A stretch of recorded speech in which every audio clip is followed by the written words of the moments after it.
The students laughed every time they saw the old janitor.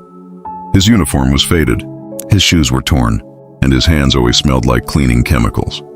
But one morning, the school principal opened a dusty envelope, and suddenly the entire school went silent, because the janitor they mocked owned the land the school was built on. Before I continue with my story, please subscribe to the channel. It means a lot to me. Thank you. Now let's continue. Every morning before sunrise, Mr. Samuel arrived at Green Valley High School. While the teachers were still sleeping and the students were still dreaming, he was already sweeping the corridors. He moved slowly, carefully wiping every desk, every window, every staircase. But most students never noticed, except when they wanted to laugh. "Hey, old man," one boy shouted one afternoon. "Did you miss a spot?" His friends burst into laughter. Mr. Samuel just smiled gently and kept cleaning. He never argued, never complained. The students believed he was just another poor old man struggling to survive, but they didn't know the truth. One day, a new student named Lena arrived at the school. Unlike the others, she noticed something strange. Every afternoon, after finishing his cleaning, Mr. Samuel sat quietly under a mango tree with a thick book.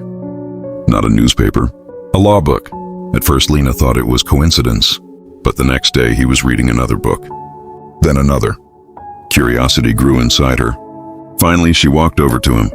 "Sir, why do you read these books?" Mr. Samuel smiled kindly. "Because learning never stops." Lena sat beside him, and slowly they became friends. But the other students continued their mockery. One day the worst happened. During lunch break, a group of boys grabbed Mr. Samuel's cleaning bucket and kicked it across the hallway. Dirty water spilled everywhere. Students laughed loudly, but Lena shouted at them, "Stop it!" The boys rolled their eyes. "Why do you care? He's just a janitor." Mr. Samuel quietly picked up the bucket and said only one sentence. "Respect is something you give before you know who someone truly is." A week later, something unexpected happened. The school received an official letter from the government. The principal opened it in his office. As he read it, his face slowly turned pale. He immediately called for Mr. Samuel. When the old janitor entered the office, the principal stood up respectfully. "Sir, I didn't know it was you." Teachers nearby were confused. "Know who?" The principal held up the letter. "This school was built on land donated 30 years ago by a man named Samuel Adesuelo." Everyone looked at the janitor. The same janitor students mocked every day. The principal continued reading. The donor requested only one condition, that he could work at the school quietly, to observe how students treat people who seem powerless. Silence filled the room. The truth hit like thunder. Mr. Samuel wasn't poor. He was the founder of the school's scholarship fund, worth millions. The next morning, the entire school gathered in the assembly hall. The principal stepped on stage. He told the whole story. Students looked at Mr. Samuel standing beside him. Suddenly, the laughter from the past months felt heavy with shame. The same boys who mocked him lowered their heads.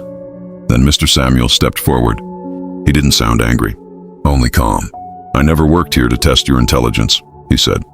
"I worked here to see your character." He looked across the silent hall. "Because the way you treat people who can do nothing for you shows the kind of person you truly are." Then he smiled and pointed toward Lena. But one student passed that test. Lena's eyes widened. Mr. Samuel announced something that shocked everyone.